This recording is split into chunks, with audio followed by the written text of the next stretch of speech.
एक गांव में चारुलता उर्फ चारू नाम की एक बेहद सुंदर स्त्री रहती थी। चारुलता को अपनी सुंदरता पर बहुत घमंड था। चारू आराम से सो रही कि तभी उसकी माँ विमला उसे उठाती हुई बोली, अरे उठ जा कलमुही, सूरज सर पर चढ़ाया है और तू है कि अभी तक सो रही है। सोने दो ना माँ, थोड़ी देर बाद उठ जाऊंगी। अरे सूरज निकलने के बाद तो रानियां भी उठकर बैठ जाती हैं और एक तू है जो उठने का ही नाम नहीं ले रही। चल जल्दी से उठकर तैयार हो जा, आज तुझे देखने लड़के वाले आ रहे हैं। कितनी बार कहा है माँ, मैं विवाह किसी राजकुमार से ही करूंगी। हाँ हाँ, तुझ में लाल जो जड़े हैं, अब उठ, आने वाले हैं वो लोग, उनसे मना कर दो माँ। धीरे बोल कलमुई, अगर किसी ने सुन लिया तो 7 गांव तक कोई रिश्ता लेकर नहीं आएगा तेरा। अपनी माँ के कहने पर अपने कमरे से बाहर निकल आई। उसने देखा एक बूढ़ी काली सी दिखने वाली औरत और एक बेहद गंदा दिखने वाला व्यक्ति बैठा हुआ था। चारू अपनी माँ से बोली, ये कौन है? ये मोहनलाल है और ये इनकी पत्नी आशा है। इन्होंने तुझे अपने बेटे के लिए पसंद कर लिया है। पसंद करने से पहले मुझसे एक बार तो पूछ लेते, इनकी शक्लें तो काली है। जब माता पिता इतने काले हैं तो इनका बेटा तो फटे हुए आलू की तरह दिखता होगा। अरे धीरे बोल कलमुई, दामाद जी के पास पूरे 2 बीघा जमीन है, तेरी सारी जिंदगी आराम से कटेगी। बाहर में गए ऐसा आराम मुझे नहीं चाहिए आराम। चारू की बात सुनकर वो दोनों गुस्से में खड़े हो गए। अरे मैंने इतनी बदतमीज लड़की नहीं देखी। हमें यहाँ पर क्या बेइज्जत करने के लिए बुलाया है समधन जी? अरे काहे की समधन जी, ऐसे कैसे बन गई समधन जी ये तुम्हारी? अरे कैसे मिर्च निकल रही है इस लड़की की जीभ से, मेरे लड़के को फटा हुआ आलू बोल रही है ये। हमें यहाँ बेइज्जती करने के लिए बुलाया था क्या? चलिए यहाँ से। इतना कहकर मोहनलाल और आशा वहाँ से चले गए और विमला सर पकड़कर बैठ गई। तभी वहाँ पर चारू की दोस्त मोहिनी मटकी लेकर आ गई। चारू मोहिनी के साथ पानी भरने जंगल चली गई। मोहिनी जंगल में एक कुएं से पानी भरने लगी।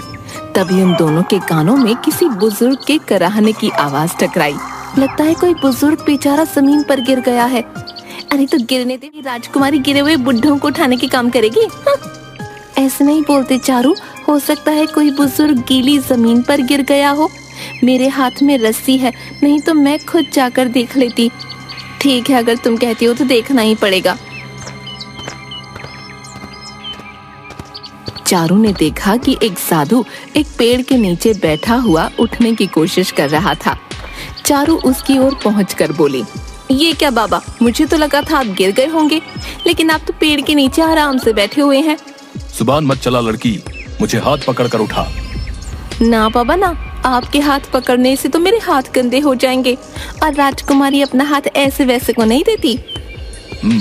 राजकुमारी? अरे नादान लड़की, मेरी कमर में मोच आ गई है। अगर तुम मुझे उठाने में मदद करेगी तो तू वाकई राजकुमारी बन जाएगी। चारू ने साधु को पकड़कर उठा लिया।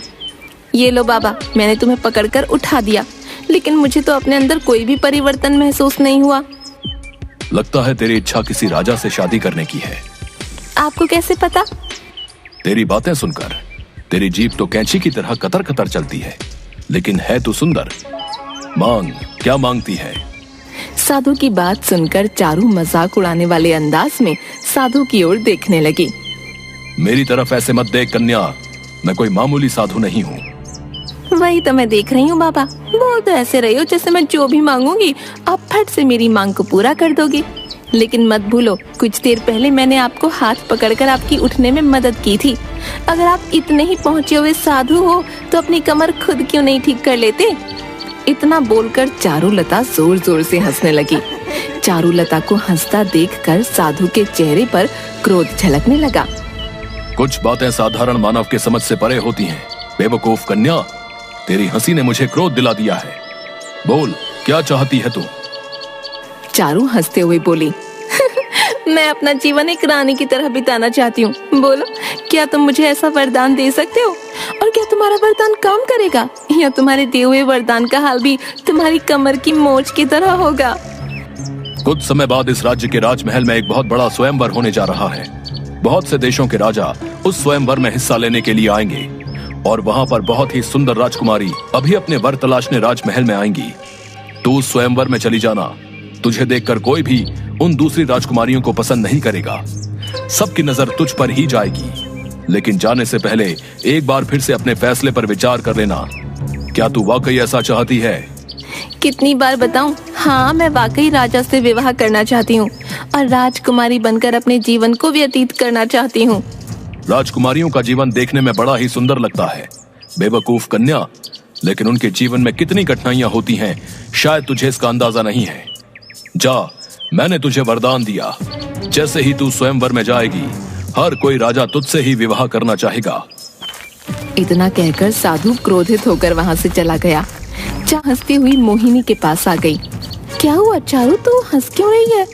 चारू ने मोहिनी को हंसते हुए सारी घटना बता दी। ये मजाक का विषय नहीं है चारू, हो सकता है कि वो वाकई कोई बहुत पहुंचा हुआ साधु हो। उसने तुझे वरदान दिया है। पागल हो गई है क्या?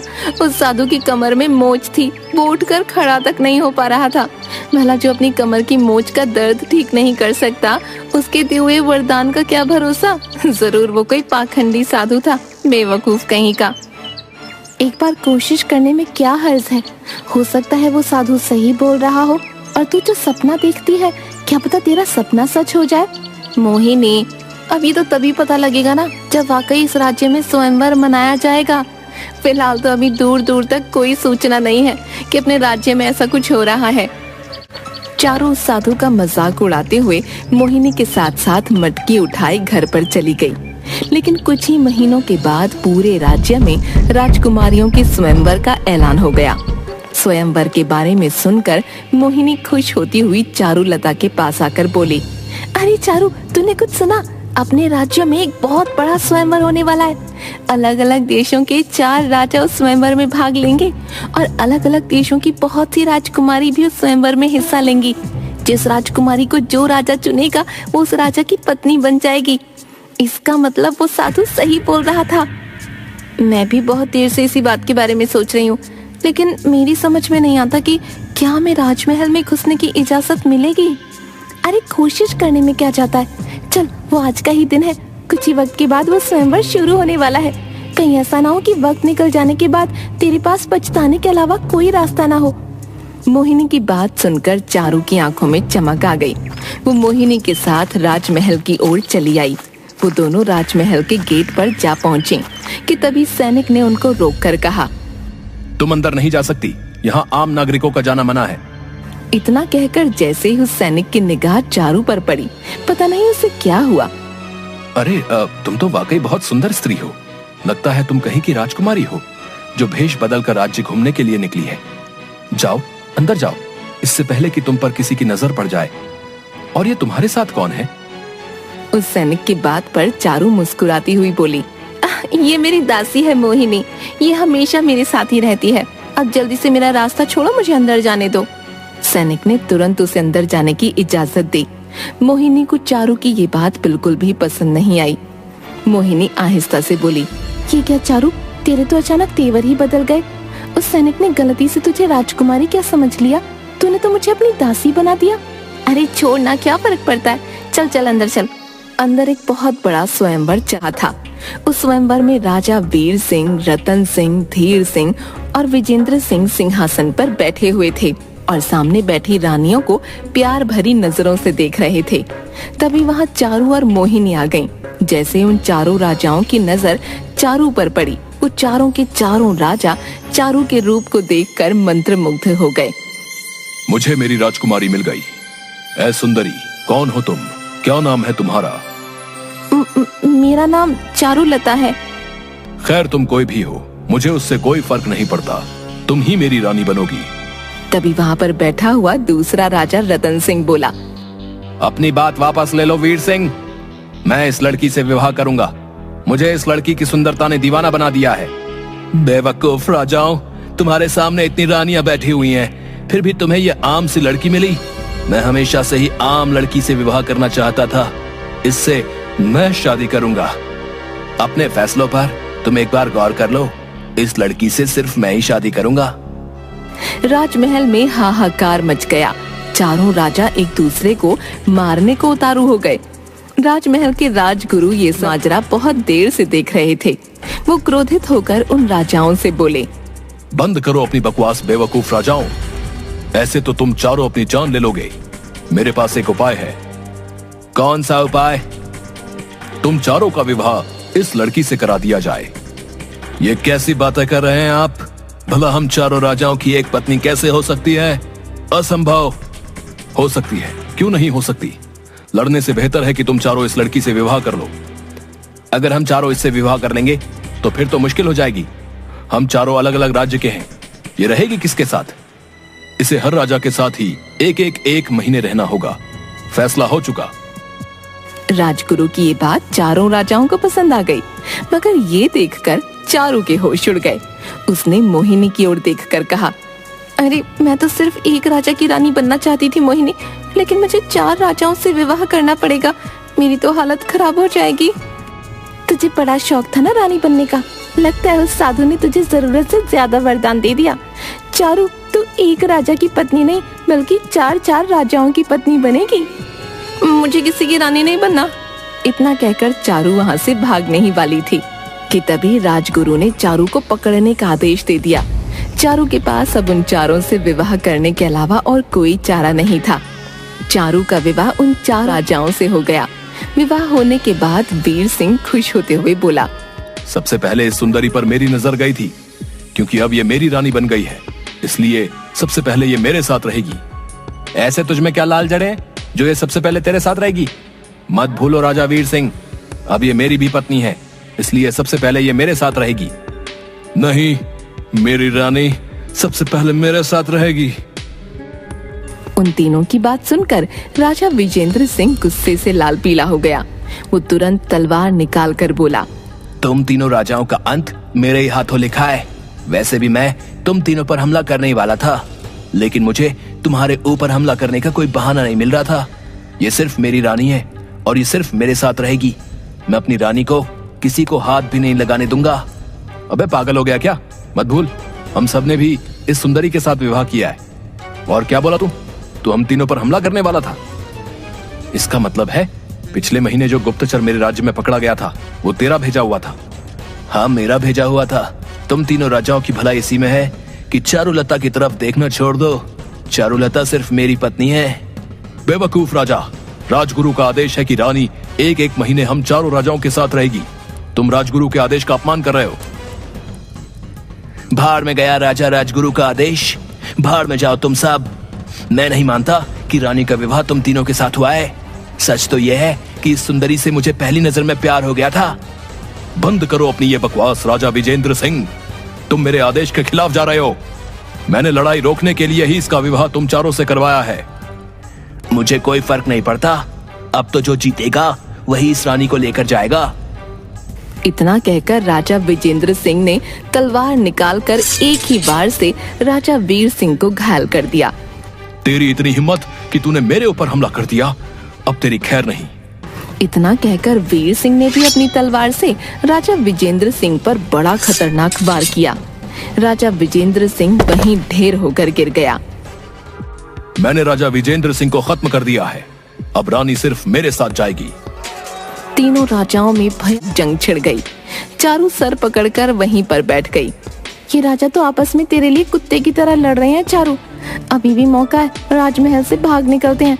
कहीं ऐसा ना हो कि ये तीनों आपस में लड़ते लड़ते एक दूसरे की जान ले लें। अगर ऐसा हुआ तो इस राजमहल का राजगुरु तुझे इसका दोषी समझेगा। यहाँ से अपनी जान बचाकर भाग।